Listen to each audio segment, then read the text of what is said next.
जय हिंद, नमस्कार, जोहार साथियों। मैं बादल स्वागत करता हूं आपका अपने YouTube चैनल पर। 8 वर्षों का इंतजार समाप्त हुआ, जेटेट का नोटिफिकेशन आउट हो गया। जहां 8 वर्षों के इंतजार समाप्ति के साथ जेटेट का नोटिफिकेशन आउट हो गया है। अब आप इसको भर सकेंगे और इसकी परीक्षा में बैठ सकेंगे, इसको क्रैक कर सकेंगे और इससे संबंधित जो नौकरियां चल रही है जैसे सहायक आचार्य वगैरह, और जो आगामी लगभग 40,000 एक्सपेक्टेड जो खाली सीट है उनको भरने की जो कवायद चल रही है, उसमें भी आप सम्मिलित होकर आप अपने लिए एक नौकरी, एक सीट सुरक्षित कर सकते हैं। लेकिन शर्त यही है कि आपको जेटेट क्वालिफाई करना पड़ेगा। जी हां, अब हम लोग बात करेंगे कि जेटेट क्वालिफाई कैसे करें। जेटेट के सिलेबस के बारे में अगर बात करें तो इसके पहले की प्रीवियस वीडियो में मैंने बताया है, जिसका लिंक मैंने अपने डिस्क्रिप्शन में डाल दिया है, ध्यान दीजिएगा।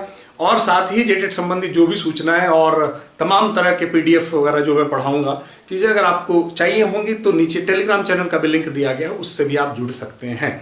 चलिए हम लोग बात करते हैं 8 वर्षों के बाद जो जेटेट की वो नोटिफिकेशन आई है। इस बात से आप वाकिफ हैं कि इसमें आपको 7 वर्षों की उम्र का छूट दिया जा रहा है, ताकि जो इतने दिनों के गैप में जिन लोगों की उम्र अधिक हो जाने की वजह से नहीं भर पाते उन्हें एक मौका मिल रहा है। तो इस प्रकार से जो है आपको यह छूट भी मिल रही है।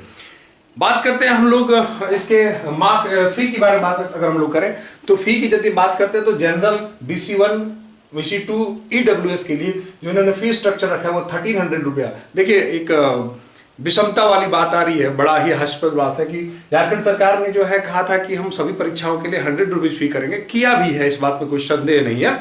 लेकिन आप कह रहे हैं EWS मतलब कि आर्थिक रूप से कमजोर व्यक्ति है और उससे आप फी मांग रहे हैं 1300 रुपये। ध्यान दीजिएगा, उन्होंने कहा कि अगर 1 to 5 भरेंगे तो 1300 रुपये, 6 to 8 भरेंगे तो 1300 रुपये और दोनों भरेंगे तो आपको 1500 रुपये का फी जो है अदा करना पड़ेगा। ठीक है, अब ध्यान दीजिएगा कि SC ST और PH कैंडिडेट जो है उनके लिए 700 और अगर दोनों पेपर भरते हैं तो 800 का फी आपको भरना पड़ेगा। साथ में एक चीज याद देख रखिए, जो आदिम जनजाति, आप उसे आदिम कह रहे हैं, बेचारा आदिम जनजाति श्रेणी में है और आदिम जनजातियों की दुर्दशा किसी से छुपी नहीं है। आदिम जनजाति से भी आप 500 की फी की मांग कर रहे हैं ताकि आप फॉर्म को भर सके। ध्यान रखें इस बात का कि अगर आपने ये योजना लाई थी जिसमें आपने एक फी को यूनिफाइड करते हुए 100 रुपीज में बाकी फॉर्म्स को भरवाया था, तो मेरा आपसे निवेदन होगा, सरकार से मेरा निवेदन होगा कि इस बार भी इसको कंसीडर किया जाए, ताकि एक तो इतने दिनों के बाद अवसर मिल रहा है और पैसों के लिए जो आर्थिक रूप से पिछड़े हुए लोग हैं उनके रास्ते में यह बाधा ना बने। बात करेंगे हम लोग इसके मार्क्स की और बात करेंगे हम लोग इसके सिलेक्शन प्रोसीजर की। तो देखिए, एक चीज जो महत्वपूर्ण सबसे बड़ी बात यह है कि जो मार्क्स में जो जनरल और OBC SC ST आदिम इन सब की जो ये है स्कोर क्या करना है, इसके बारे में मैं आपको तुरंत डिटेल्स में बताने जा रहा हूं। उसके पहले मैं आपको कह दूं मित्रों कि इसकी जो तैयारी है, ध्यान दीजिएगा, विशेष जो बात, सबसे महत्वपूर्ण बात है कि इसकी तैयारी आपको करनी होगी फुल प्रूफ। तैयारी में किसी प्रकार की अगर कमी रह गई, तैयारी में किसी प्रकार की अगर चूक हो जाती है तो ध्यान दीजिएगा ये आपके लिए भारी पड़ने वाला है, बहुत ही भारी पड़ने वाला है। क्योंकि 8 वर्षों के बाद यह अवसर आपको मिल रहा है और जो परीक्षा है, ध्यान दीजिएगा, जो परीक्षा जो अभी ऑनगोइंग प्रोसेस में है वो परीक्षा कौन सी है? सहायक आचार्य की। सहायक आचार्य की परीक्षा में सीटेट वाले लोगों ने अप्लाई कर दिया है। जेटेट वाले जो पहला अटेम्प्ट ये होगा, इसमें अगर क्वालिफाई नहीं करेंगे और सीटेट जैसे किया है आपको भरने दे दिया गया, लेकिन जेटेट में जो लोग अगर क्वालिफाई नहीं करेंगे तो उनको मौका नहीं मिलेगा उसमें।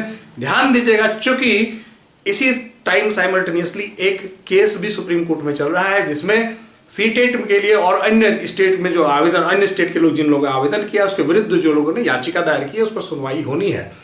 अगर इन केस, भगवान ना करे ईश्वर करे, सबको मौका मिले, इन केस नेगेटिव हो जाता है तो वैसे में जिनके पास जेटेट क्वालिफाइड होंगे जो लोग, उन्हें यह अवसर मिल जाएगा कि आप जो है परीक्षा में सम्मिलित हो सकते, आपकी जो परीक्षा में सम्मिलित और जो परीक्षा में रिजल्ट आएगा उसमें आप सिलेक्शन में जा सकते हैं। और ध्यान देंगे, आगामी जो 40,000 बहालियां हैं, 40,000 जो प्रोसेस में है बहालियां, उन बहालियों में जो है आपको एक अवसर मिलेगा। उस समय ये कंडीशन नहीं लगेगी जैसा कि इस बार हाईकोर्ट ने ये कंडीशन दिया है कि चूंकि जेटेट 8 वर्षों के बाद हो रहा है तो आपको तो एक तो 8 वर्षों का उम्र का छूट दे दिया गया और दूसरी बात आपसे कह दिया गया कि जैसे जो सीट परीक्षा होगी शिक्षक की, उसको क्वालिफाई करने के बाद परीक्षा निकाल भी लेते हैं तो जो पहली परीक्षा के बाद जो पहली जेटेट की परीक्षा होगी, अगर उसको आप क्वालिफाई करते हैं तभी आप एलिजिबल हैं। तो ध्यान दीजिएगा मित्रों, आपके लिए गोल्डन अपॉर्चुनिटी है। और इसके बाद कब जेटेट आएगी, हु नोज। इसलिए आप इसको भूतो न भविष्यति की तरह एक अवसर लेकर ये कर तैयारी करें। आइए हम लोग बात करते हैं। इसके पहले भी मैं आपको बता दूं कि जेटेट के लिए जो लोग परेशान हैं उन्हें परेशान होने की जरूरत नहीं है, अगर आप बोकारो और आसपास रहते हैं तो। चूंकि हमने बोकारो इंस्टीट्यूट में आपके लिए एक विशेष बैच तैयार किया है जेटेट के लिए, जहां पे आपको सभी सब्जेक्ट्स को एक्सपर्ट टीचर्स के साथ पढ़ाया जाएगा, ताकि एक्सपर्ट टीचर आपको अपनी निगरानी में कम समय में सिलेबस को तैयार करके आपको एलिजिबल बना सके जेटेट को क्वालिफाई करने के लिए। तो दिए गए नंबरों पर जो है संपर्क करके आप हमसे बात कर सकते हैं जेटेट के बैच के लिए।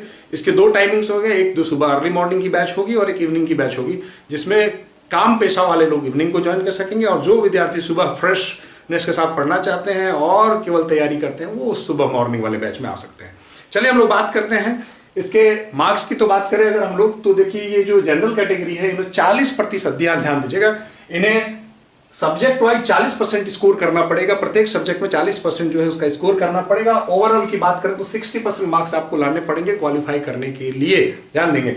सिमिलरली अगर हम लोग उसमें नीचे चले तो BC1, BC2 और EWS, ध्यान दीजिएगा, BC1, BC2 और EWS 35% और इसी प्रकार से 55% जो है क्रमशः आपको उसमें क्वालिफाई करने के लिए लाना पड़ेगा।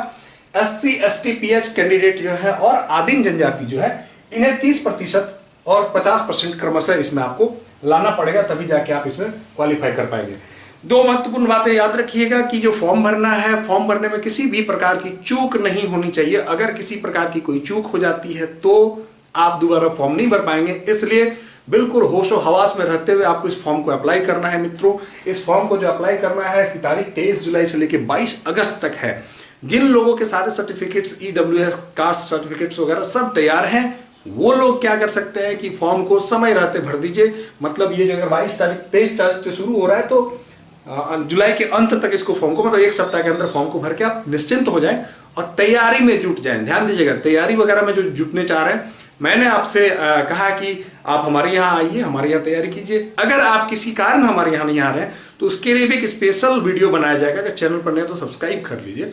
वो उस वीडियो में हम आपको बताएंगे किस प्रकार घर में रहकर भी आप तैयारी कर सकते हैं। अगर मजबूर हैं तो हालांकि आपको संघर्ष अधिक होगा, लेकिन फिर भी आपके पास जब कोई विकल्प नहीं है तो आपको वही रास्ते को अपनाना है जो आपके पास है। और दूसरी बात, आज से अभी से जो लोग चाहते हैं सिंसियरली तैयारी करना, आप हमारे कोचिंग आज आए, कल आए, आप घर में पढ़ें। एक चीज आज से आप शुरू कर दीजिए कि जैसे जो स्टेटमेंट्स हैं, जो साइकोलॉजिस्ट हैं उनके स्टेटमेंट्स हैं, जैसे कोहलर हैं, पियाजे हैं, वैसे लोगों के स्टेटमेंट्स हैं। मतलब जो CDP है, CDP का नोट्स बनाना शुरू कर दें। यहीं पे लोग सबसे ज्यादा कमजोर पड़ जाते हैं और यहीं पे लोग जो कम समय में रिवाइज नहीं कर पाते हैं, इतनी सारी चीजें होती है कि कंफ्यूज करते हैं और गलत आंसर कर जाते हैं। तो CDP को ध्यान दीजिएगा कि CDP को विशेष ध्यान देना है। स्टेटमेंट्स वगैरह जो CDP का एक स्पेशल नोट्स प्रत्येक व्यक्ति अपना बना ले, इस बात का ध्यान रखें। हमारे यहाँ आएंगे तो हमारे पास जो है आपको नोट्स मिलता चला जाएगा, पढ़ाया जाएगा, समझाया जाएगा, सारी चीजें होती जाएंगी और सारे सब्जेक्ट्स को आपको पढ़ाया जाएगा। चलिए अब हम लोग बात करते हैं कि ये नेगेटिव मार्किंग इसमें परीक्षा में नहीं है। ये एक बड़ी बात है कि नेगेटिव मार्किंग, लेकिन नेगेटिव मार्किंग नहीं होने पर भी वही लोग फायदा उठा पाएंगे जो पढ़े होंगे, जो पढ़ेंगे, जिनकी तैयारी अच्छी होगी। ध्यान दीजिएगा। तो कुल मिला के बाद 8 वर्षों के बाद आपको यह अवसर मिल रहा है और इस अवसर को आप जाने मत दीजिए, चूंकि भूतो न भविष्यति वाला हाल झारखंड में होता है। सिमिलरली जैसे CGL का भी वही कहानी, 8 वर्षों से देखिए आप परीक्षा टल रही है, नहीं हो पा रही है, वगैरह वगैरह चीजें चल रही है। तो जेटेट के साथ भी अगर आपको यह अवसर मिल रहा है तो इस अवसर को चूकने ना दें। एक दिन भी बिना बर्बाद किए इसकी तैयारी में जुट जाइए। और विशेषकर एक बात ध्यान रखिएगा कि इस बार नहीं निकला तो आप जो बहाली प्रोसेस में सम्मिलित हैं उनके लिए भी चुनौती हो सकता है। ठीक है मित्रों, अगर आपको वीडियो अच्छा लगा तो चैनल को सब्सक्राइब कर दीजिए, मित्रों के बीच में भी शेयर कर दीजिए और आने वाली वीडियो जिसमें मैं आपको इसके तैयारी की बेहतर रणनीति के बारे में बताऊंगा, उस वीडियो को भी जो है देखने के लिए चैनल को सब्सक्राइब कर लीजिए। जय हिंद, धन्यवाद।